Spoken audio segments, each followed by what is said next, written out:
It's 1 p.m. on a random Monday afternoon. You're on your lunch break, you got 20 minutes to kill. What are you watching?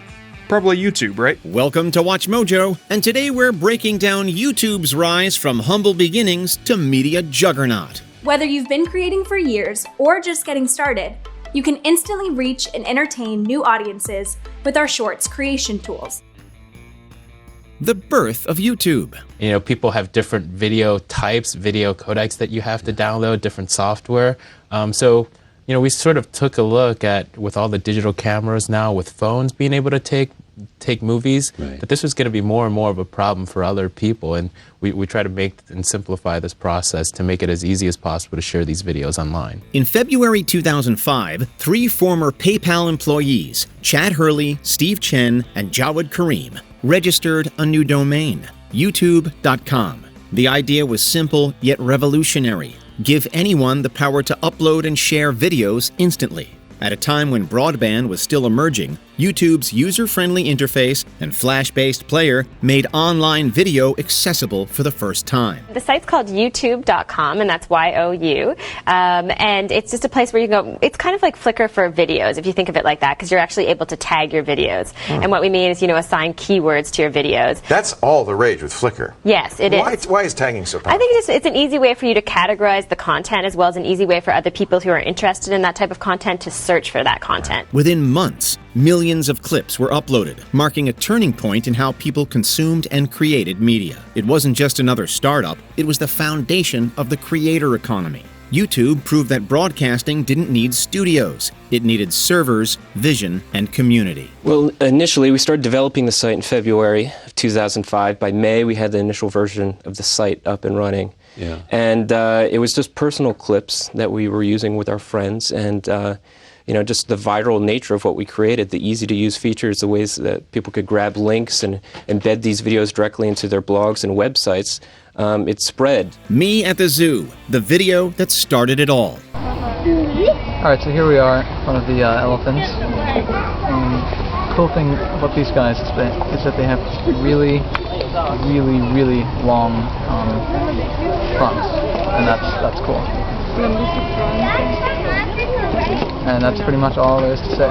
On April 23, 2005, co-founder Karim uploaded a 19-second video titled Me at the Zoo. In it, he casually remarks on elephants' long trunks while standing at the San Diego Zoo. It's not flashy, rehearsed, or edited, just authentic. That simplicity symbolized the magic of YouTube's early days. Ordinary people sharing ordinary moments. Me at the Zoo was never intended to start a media revolution, but it did. Nearly 2 decades later, it's viewed as a digital Rosetta Stone, the first proof that personal storytelling could thrive online without legacy media gatekeepers. Today, the video remains live, preserved as the artifact that launched a global phenomenon. Alright, so here we are in front of the elephants. The cool thing about these guys is that they have really long trunks, and that's cool. And that's pretty much all there is to say. From dating site to video revolution. YouTube itself was the idea, the domain name was registered on, I remember this, Valentine's Day 2005. How did that come up? What, you wake up in the morning and there you're were like... 3 guys behind YouTube, and Valentine's Day we didn't have anything to Yeah, do, right, so yeah, we were right. sitting in the garage together. Believe it or not, YouTube wasn't always envisioned as a video platform. In its earliest concept, Hurley, Chen, and Karim imagined it as a video-based dating site where users could post clips introducing themselves. But when hardly anybody signed up, they pivoted fast. But I mean, the story that you told me yesterday was that YouTube started as an online video dating site for 1 week. That was the original idea.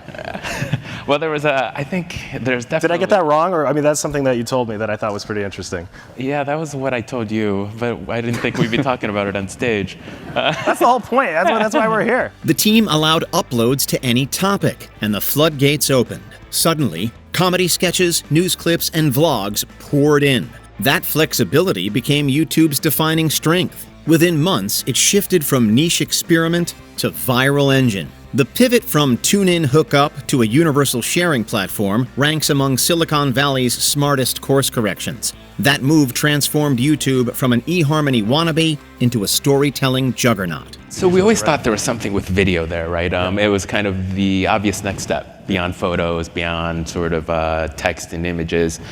But we started thinking about what would the actual, so that was kind of the underlying technology layer. So what would be the actual practical application that we could layer on top of that? The PayPal Mafia's role in YouTube's creation. Did you leave that dinner party and say, you know, all of us have jobs? Well, 3 of you, right?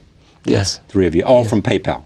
That's correct. Correct. Yeah. Did you walk out of that dinner party saying, there's a business here, there's a company here? Unlike tech titans Apple and Microsoft, YouTube didn't emerge from a garage. It came out of PayPal's entrepreneurial brain trust. Hurley, Chen, and Kareem had cut their teeth at the fintech giant during the dot-com boom, alongside figures who'd later lead Tesla, LinkedIn, and Palantir. This PayPal Mafia, as Silicon Valley dubbed them, shared a belief in disruption, speed, and risk-taking. And touching on our experience at PayPal, we saw the power of simplifying a process and giving everyone a solution. So in that case, being early employees there, we did that for payments, and we saw the same opportunity here in the video space. PayPal now owned by eBay? That ethos carried into YouTube's DNA. Build fast, scale faster, and let the users define the product. Their connections also helped secure early funding and credibility in a crowded startup market. YouTube wasn't just another social site. It was the next evolution of tech's startup culture, incubated by one of the most influential professional networks in history. We have a team in place that's allowed us to have this architecture from day one, so we can scale and keep up with growth and keep that under control because we've built our own technology. And what would you like to see it become? The world's great marketplace for your own videos? Yeah, in essence, yes. It's, we see ourselves building the next generation platform to serve media worldwide. Hitting 100 million videos, YouTube's early explosion. According to the site's managers, YouTube attracts upwards of 30 million visitors a day, who upload as many as 30,000 different clips. Well, what we're really doing is creating a stage for everyone, from the personal content to the professional content. By 2006, YouTube was on its way to becoming the internet's hottest destination. Just a year after launch, users were uploading more than 65,000 new videos per day and watching over 100 million clips daily. That kind of growth was unheard of. Faster than MySpace, faster than Facebook. The site's viral hits, Lazy Sunday, Evolution of Dance, Charlie Bit My Finger, defined mid-2000s internet culture and turned average users into overnight celebrities. Lazy Sunday, wake up in the late afternoon. Call Parnell just to see how he's doing. Hello, what up, Parn? Yo, Sandberg, what's cracking? But that success also brought headaches, copyright lawsuits, bandwidth costs, and the looming need for infrastructure. YouTube's exponential expansion proved its cultural value, but revealed that it would need a corporate backer to survive. That realization paved the way for Google's historic buyout. Hi YouTube, this is Chad and Steve. We're the co-founders of the site, and we just want to say thank you. Today we have some exciting news for you. We've been acquired by Google. Yeah, thanks. Thanks to every one of you guys that have been contributing to YouTube, the community.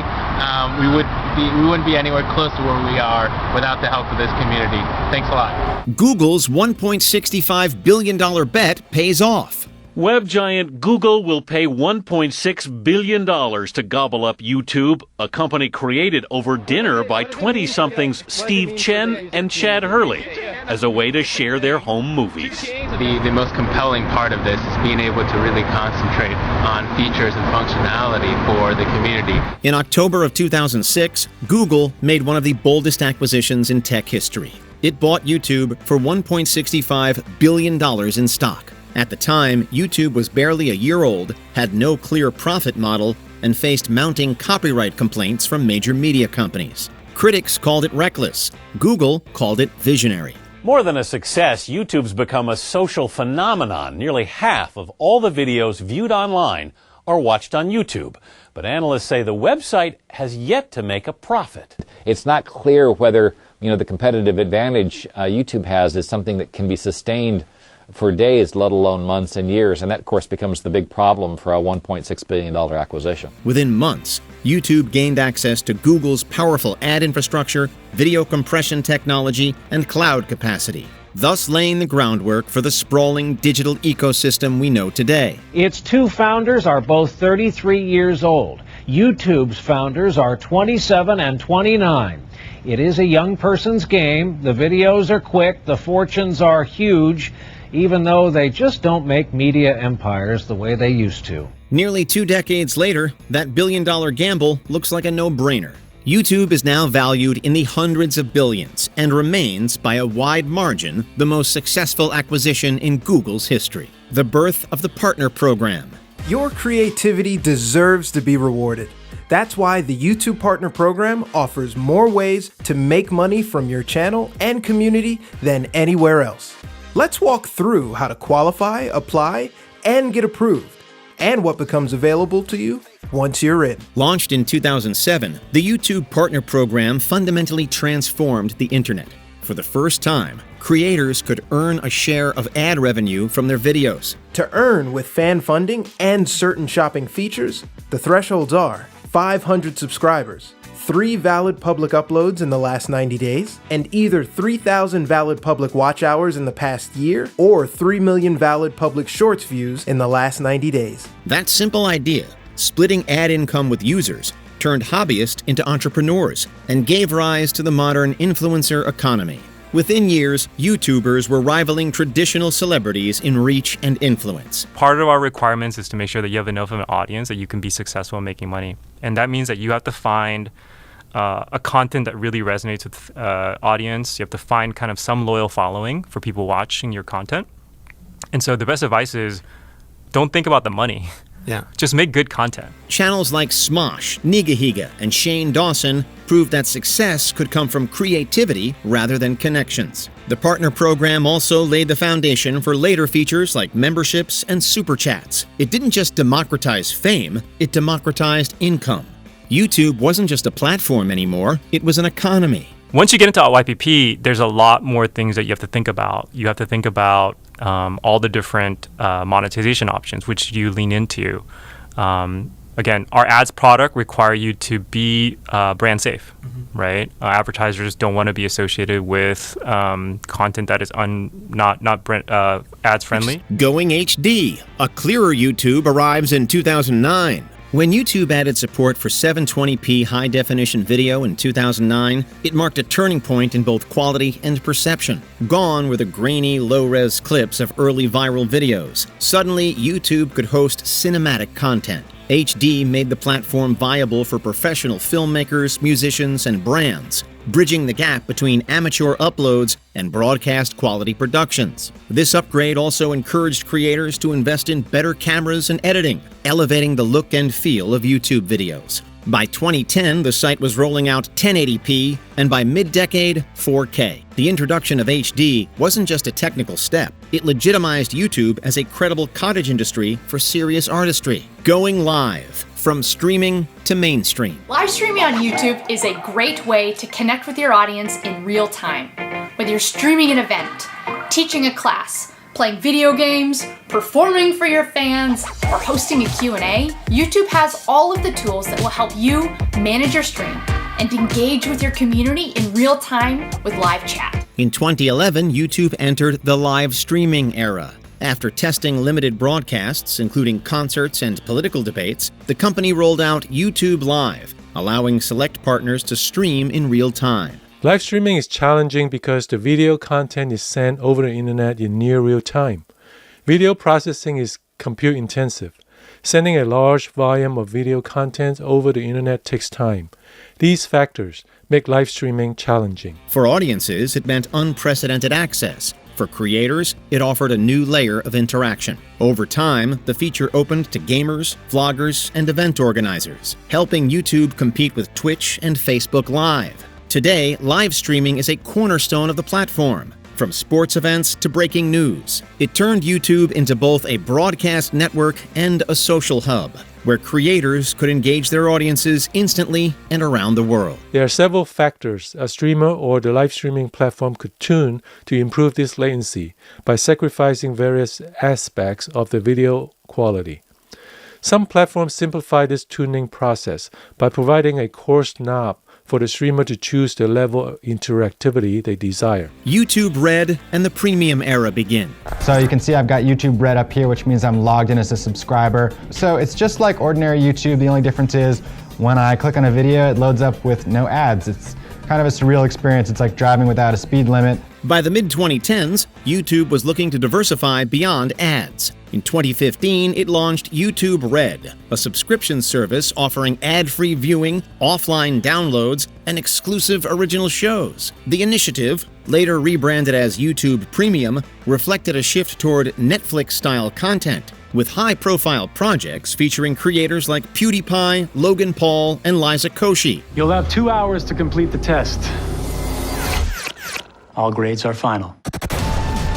Here are the results. No. Okay, let's go. Lena Michaels. What? Ellie Harper.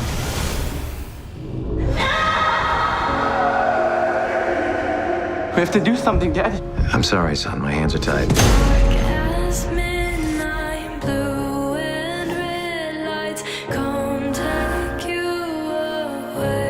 If my dad wants to stand by this system, he's gonna have to stand by a system that put his own son to death. While YouTube originals never quite rivaled Hollywood, the move signaled ambition.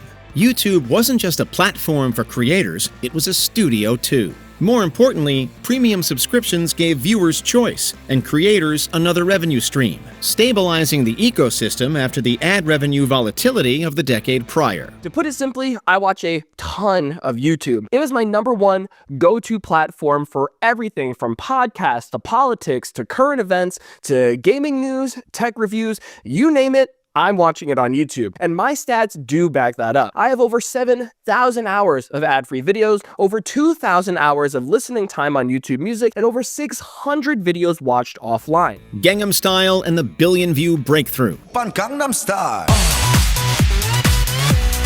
Gangnam Style.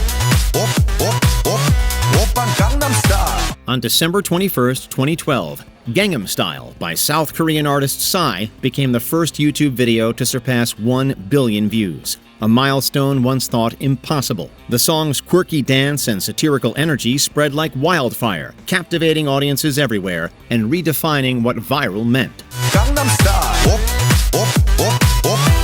Gangnam Style. YouTube's counter even briefly broke, forcing Google to upgrade its view tracking systems to handle higher numbers. Psy's electro-rap smash wasn't just a pop phenomenon. It proved YouTube's global reach and power to unite cultures through humor and music. Overnight, Psy became an ambassador for the platform's international influence, and the phrase "billion view club" entered the lexicon of the digital age.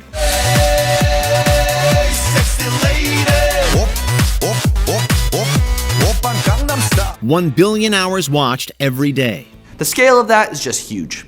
Google points out that an individual attempting to rack up 1 billion hours of YouTube watching would have to find a playlist that was 100,000 years long. By 2017, YouTube announced a staggering statistic. Users were watching over 1 billion hours of video every single day. To put that in perspective, that's more viewing time than any television network in history. The number solidified YouTube as arguably the dominant entertainment platform, eclipsing traditional media in both scale and influence. Whether we're talking Disney Plus or Hulu or Paramount Plus, you look at who's still growing the greatest share year over year. It is insane that YouTube is still dominating the growth rate, even despite their size.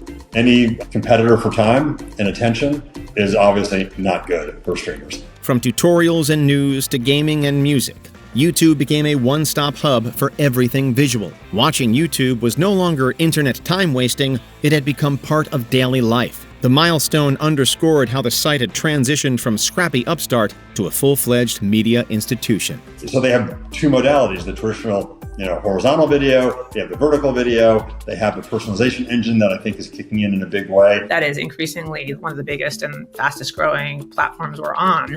And when people are sitting down to watch TV, they're increasingly turning on YouTube. And you see a lot of what you'd expect, which is that they are watching longer sessions, longer content. Billions of users, billions of voices. A milestone for one of the world's most watched websites. YouTube now says that nearly 1 out of every 2 internet users visits its site each month, either to view or upload videos. 2 decades after its founding, YouTube now boasts over 2.7 billion monthly active users worldwide. The platform reaches more than 100 countries, supports 80 languages, and represents nearly every demographic on Earth. Its accessibility, available on phones, TVs, and computers, turned YouTube into a digital record where anyone can share their story, talent, or opinion. Undoubtedly, we're moving to an on-demand world, and the younger generation spend a lot more time watching videos on demand rather than just plonking themselves in front of a TV remote and flicking. It's a very different way of consuming media. This immense reach has empowered independent journalism, launched superstars, and reshaped entertainment industries. But it also brings challenges: moderation, misinformation, and content diversity on a planetary scale. YouTube's size is both its strength and its burden, an open stage for billions, and a mirror reflecting the complexity of modern society. YouTube sees about 3.7 million new videos uploaded to its platform daily. That's more than 271,000 hours of fresh content each day. The responsibility of content generation falls solely on creators, not the company, saving YouTube billions of dollars. The reigning king of subscribers. Yeah, you did it very nice, and all it took was a massive corporate entity with every song in Bollywood. Now you're at #1. Hope you did nothing wrong, like starting your business by selling pirated songs. Oops, didn't think we'd see. It's right there on Wikipedia. Get used to your past being held against you by the media. Subscriber counts became YouTube's version of trophies, and few rivalries illustrated that better than the PewDiePie versus T-Series race of 2018-19. The Swedish gamer and the Indian music label battled for the title of most subscribed channel, drawing attention to YouTube's diverse audience. In the mid-2020s, T-Series was usurped by Mr. Beast, whose high-budget stunts made him the biggest individual creator in history. How did this all come to be? I just started making videos when I was 11, and I'm 26 now, and we went from 10 views a video to 100 views to 1,000 views a video, and now over 100 million people watch. Not expecting this! And now Mr. Beast has over 360 million subscribers and a loyal fan base. The competition highlighted YouTube's evolution from Western-centric platform to truly global stage. Subscriptions became the new Nielsen ratings, and subscriber milestones became markers of digital prestige once reserved for Hollywood stars. What, if any, pressure do you feel knowing how many people, especially young people, are watching what you do? A lot. I recognize we have, a lot of people that look up to us. Basically, like 1%, 2%, 3% of humans alive will watch most of these videos. The most disliked video ever. It's rewind time. If I controlled rewind, I would want Fortnite and Marquez Brownlee.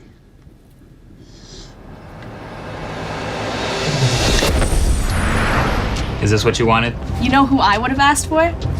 Quit horsing around! When YouTube released its annual Rewind 2018 recap, it expected another celebratory montage. Instead, it became the most disliked video in the platform's history, earning over 20 million thumbs down. Critics and creators accuse the video of being tone-deaf, overly sanitized, and disconnected from the community it was meant to celebrate. Absent were many of the year's biggest creators, replaced by corporate sponsors and content blasted by users as safe, sanitized, and painfully out of touch. Apparently, we control Rewind this year. Y'all, we can do whatever we want. What do we do? Well, you clearly messed up, didn't you? This is why you don't leave it up to the YouTubers. The backlash was unprecedented, forcing YouTube to confront its widening disconnect with users. Rewind 2018 became a symbol of the growing tension between creative authenticity and corporate control, proof that even the world's largest platform could lose touch with its audience. Yeah, I have a feeling this is about to get a little bit crazy. Let's give the people what they want. Dude, the adpocalypse shakes the platform. Alright guys, let's check out how my last video did. Maybe it's still monetized. $31? Oh no, the adpocalypse. In 2017, YouTube faced one of its biggest crises, the adpocalypse. Major advertisers pulled their ads after discovering they were appearing alongside extremist or offensive videos. In response, YouTube overhauled its algorithms and imposed stricter monetization rules. A bunch of advertisers fearing backlash removed their ads entirely from YouTube, and during this period, every YouTuber saw a decrease in revenue. Also, Google's valuation dropped by like $750 million in a day. No big, it's fine. Overnight, thousands of creators saw their ad revenue vanish, sparking outrage and anxiety across the community. The scandal forced YouTube to balance creative freedom with corporate safety, reshaping the site's business model in the process. Now, YouTube has a few different systems that put content into buckets. They have a manual bucket that's like hand-picked channels, like Crash Course, where they can say, this is good, advertisers, it's safe, go here, it's very expensive. And then they have an algorithmic bucket that's like, no ads on any of this stuff ever, because it's about marijuana smoking or whatever. And then there's a middle area,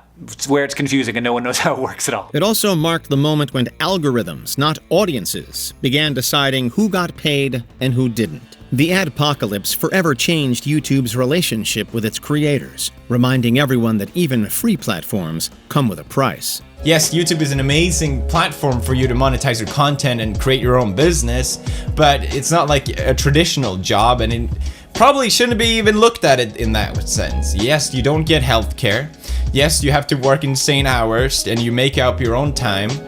And yes, you don't have any form of job safety, and it's really all up to you. YouTube and the power of political movements. The ability to record footage on mobile phones and to transmit it within instants poses both opportunities and dangers as well. Because on the one hand, you're able to get footage from places where you can't be, but there's the big problem of verification. From the Arab Spring to Black Lives Matter, YouTube became a credible platform for political expression. Activists used it to document protests, amplify marginalized voices, and expose injustice in real time.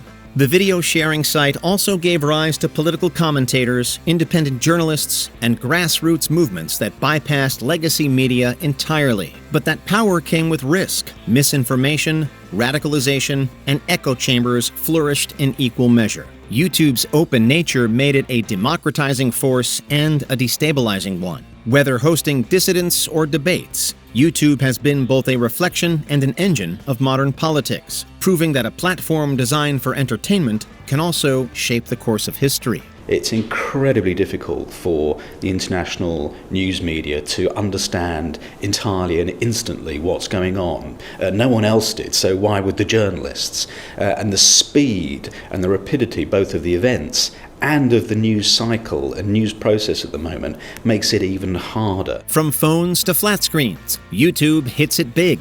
YouTube started as a website for desktop users. 2 decades later, it's a fixture of living room entertainment. By the early 2020s, YouTube reported that viewers were watching over 1 billion hours of content per day on TV screens alone. YouTube isn't just popular, it is basically essential. YouTube is the second most visited website in the world with over 28.5 billion visits every month. But Netflix is sitting way back here at number 26 with only 1.9 billion. What a loser. But it's not just about the clicks. When people go on YouTube, it's been documented that they stay nearly 3 times longer than they do on Netflix. Smart TVs, streaming devices, and console apps transformed YouTube into Earth's most watched television network without ever calling itself one. Its content library now competes directly with Netflix, Disney Plus, and cable. Whether you're watching documentaries, podcasts, or creator content, YouTube has cemented its place on the big screen. What began as grainy clips on a 13-inch monitor now defines the modern viewing experience. First up, YouTube is now the most watched streaming platform on TV. In January alone, it accounted for 8.6% of all TV streaming time in the US, while Netflix sat at 7.9%, which is...